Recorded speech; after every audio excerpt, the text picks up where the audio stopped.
Hello again. On the UK edition, we look here at issues arising from the Indian migrant community in Britain and its descendants. And when we think of the migrant, shouldn't we think of two promises no one ever seems to keep? One, that yes, we'll go back one day, and people love India and they go to India, but no one goes to India on a one-way ticket. The other promise, that we'll give something back to India. And what is that something usually? Some old clothes taken on a visit to India and handed out, insulting almost to the beneficiaries, insulting to India itself, just crumbs to advertise a conscience. But there are some who do it differently, like Dr. Sanjiv Nichani from Leicester. He's carried out operations on the hearts of 1,000 children and more in need in India, saved the lives directly of 1,000 children. Now that's something. Let's have a chat with him. Sanjiv, you are a surgeon, a doctor here in Leicester, and so much of the work that you do is outside of Leicester with children in India. What is that? I'm British Indian. I'm originally from Bombay, and I specialize in looking after critically ill children. I left India nearly 30 years ago to come abroad and train in the science and the art of looking after critically ill children.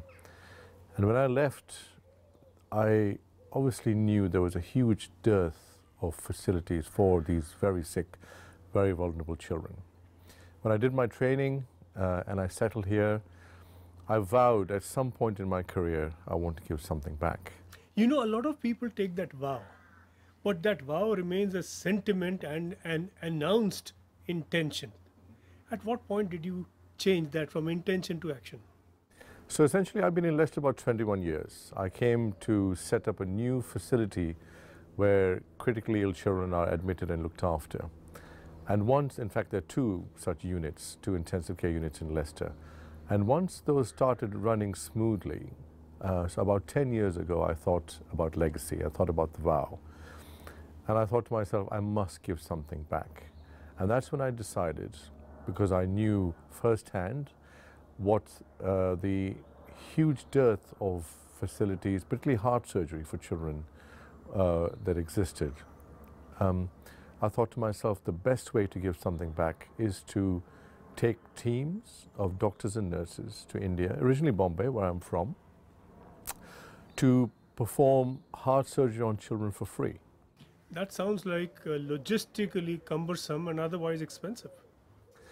It is logistically cumbersome. It takes up a lot of my time. It's almost like having a second job. But you know, essentially, when you enjoy something, when you get great satisfaction from it, you don't really think too much about it, because over the last 10 years, the amount of operations we're doing has accelerated considerably. What is that amount? So it's about 1,200. We've done 1,200 open heart surgeries on babies, children. That's 1 minute. That's 1,200 surgeries, open heart surgeries on children. Yes.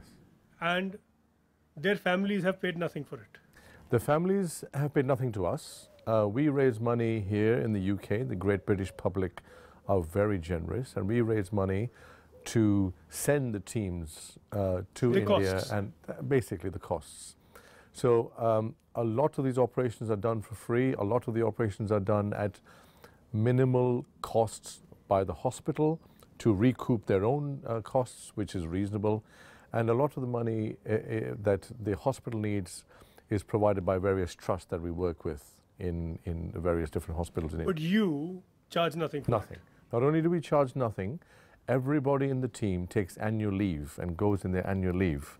Now, I go 4 times a year, so I use 4 weeks of my annual leave to go and do this work because it's so satisfying. And how do you locate the children? Where do you know where to look for them? Or is there a long, long waiting list that you pick from? The statistics in India and indeed the rest of the developing world are shocking, actually. If I just tell you very quickly, every year 70 to 80,000 children in India need heart surgery, and only 15 or 20,000 children get heart surgery. That means every year 60,000 children.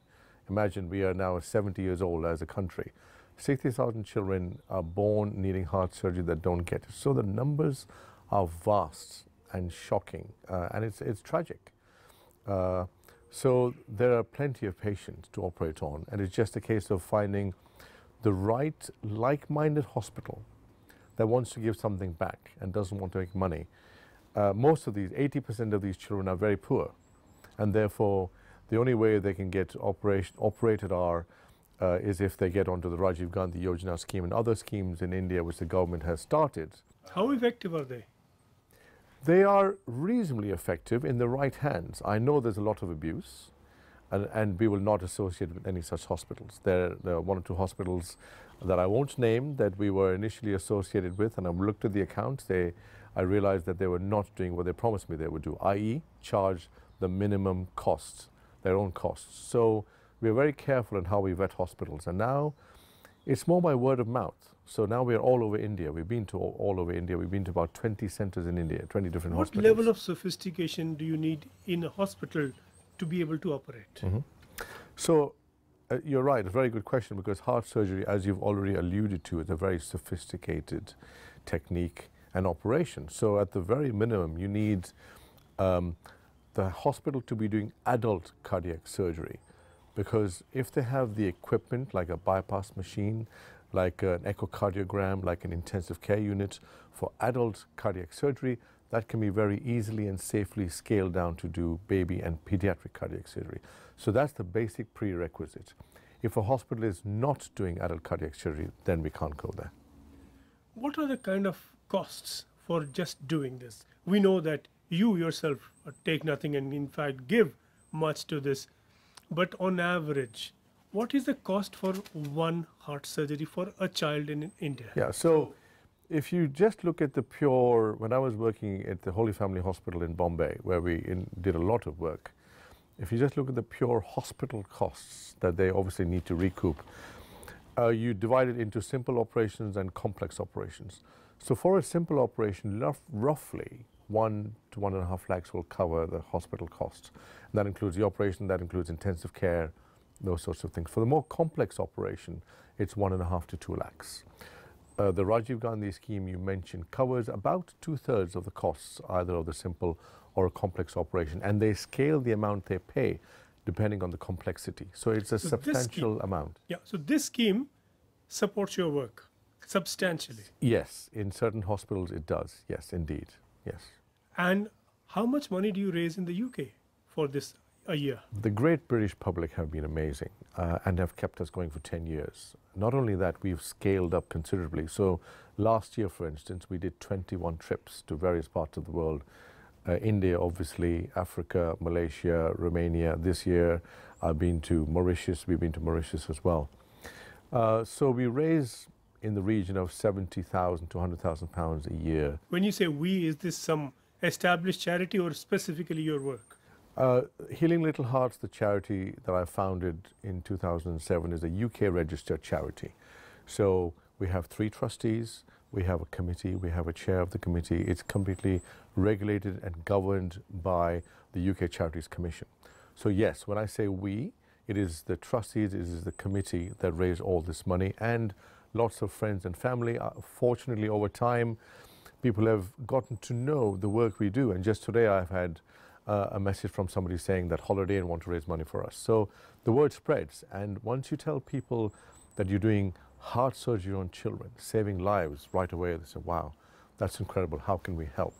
So the great British public has been incredible, and it's kept us going and allowed us to flourish. How do you publicize your charity, or do you? You have to, this interview will certainly help, I hope, raise the awareness of what we do. Social media is key and crucial in today's day and age. So we have a big following on Facebook, we are on Instagram, we're on we tweet as well. So we're on various different social media channels. We've had a lot of press coverage everywhere we go, in India particularly, and when I was in Romania recently, and Mauritius, etc. Everywhere we go, there's a lot of press coverage. So we have a lot of that as well, and that helps. Right. Now, when a child develops symptoms, then a child, say in Bombay, in a poor suburb of Bombay, is taken to a hospital, and they find that the cost, then the parents, the family find the cost is something they can't handle. So what is their choice? If on average only 1 in 4 can have treatment, that means 2 things, doesn't it? That means there are a lot of hospitals there that cannot provide treatment for free. Correct. So It's a lucky dip. If someone like you comes and does it, fine. Otherwise, what? Yeah, otherwise, unfortunately, the child's life story will end very tragically. The outlook for a child, obviously because the heart is such a crucial organ, if the heart is not operated upon, and we see this all the time, it means an untimely, premature, tragic death for hundreds of thousands of children in India and across the developing world. There are some hospitals, it's not just the affordability. What you said is absolutely spot on. It's not the affordability, but also the expertise. The expertise in India is predominantly available in the big cities. Out in the smaller cities, in the towns, there's virtually nothing. So 80% of the population don't have access to care, and that then ends in tragic circumstances, more often than not. You as a doctor go from Leicester here in the UK. Do you find a lot of doctors who have trained in the cities in India going out to the villages and serving? No, that's very rare, and that's very sad, because unfortunately medicine from where I see, from what I see from where I sit, seems excessively commercialized. There are not many people who will do it for charity or donate time to charity. I think it's increasing slowly, but there's a huge amount to catch up. Why is that? Is this a culture of indifference? Is this a fixation on making money, earning money without doing other things? I mean, it's fine to earn money and to earn lots of it, good luck. But to give something, I mean, why is that missing now in India? I think it's multifactorial and it's very tragic. As a proud British Indian, a very big part of me is still Indian. I think it's because it's greed, it's naked greed. Medicine is very commercialized. Many or too many doctors are unscrupulous, and it's a rat race. And once they get immersed in that rat race, they have difficulty extricating themselves from that rat race. And I think they become immune to poverty. And this was my experience when I talked about the gross statistics, and people just often don't bat an eyelid. Whereas over here, if I talk about the shocking statistics, people say, oh my God, really? Is that what's happening? Sanjiv, can't say how much we all respect the work you do, and very best wishes for further work and for scaling it up along the lines that you mentioned. Thank you very much in the meanwhile for talking to us. Thank you. Quick break now, and then let's see what Independence Day celebrations brought to Stockholm and what a Maharani's stable in Bikaner dug up for Britain.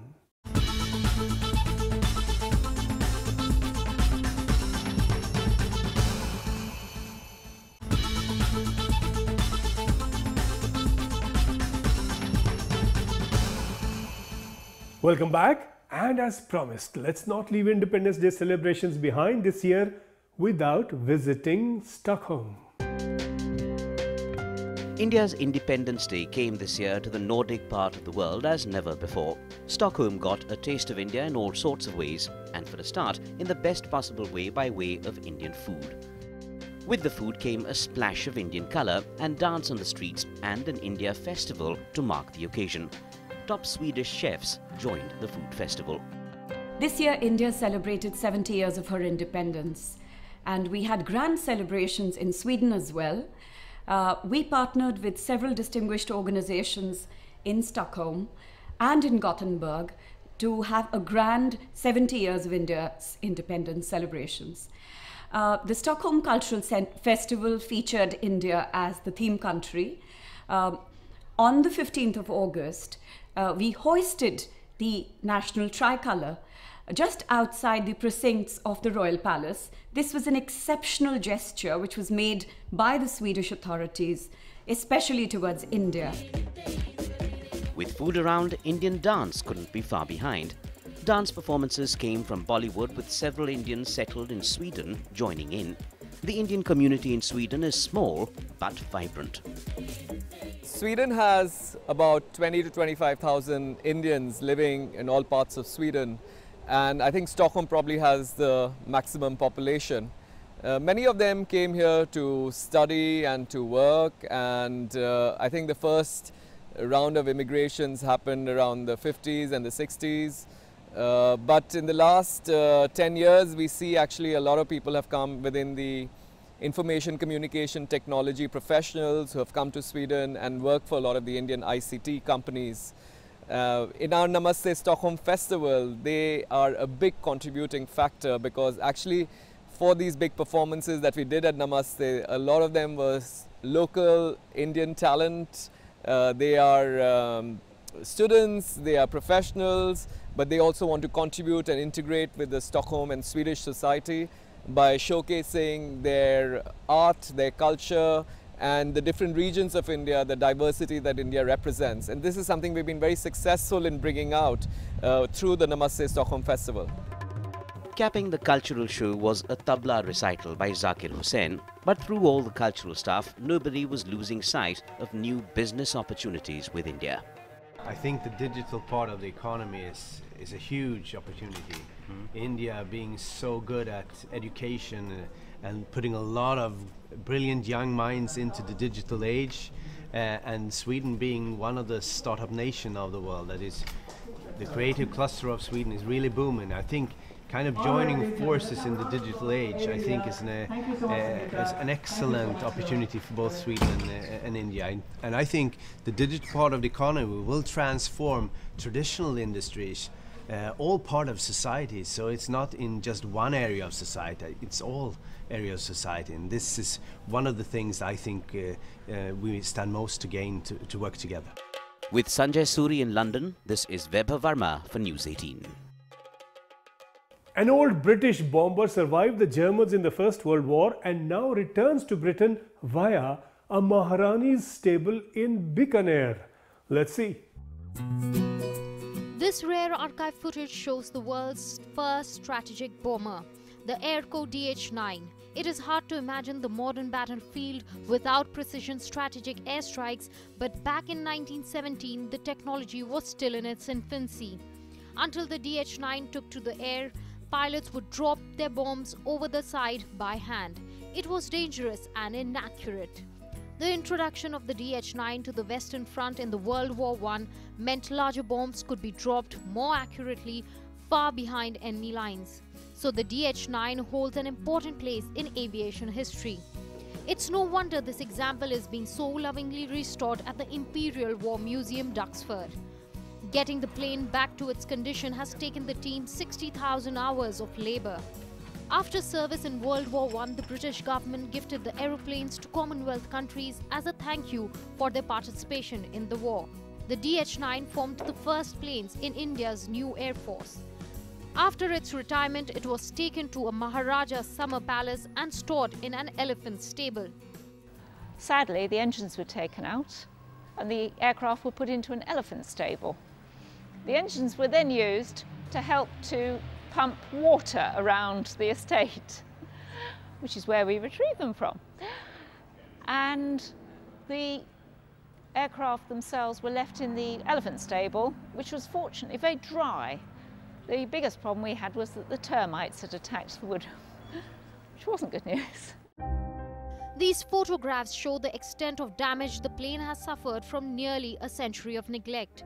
However, despite the poor condition of the DH9, Janice Black and her husband knew they had to own and restore this piece of aviation history.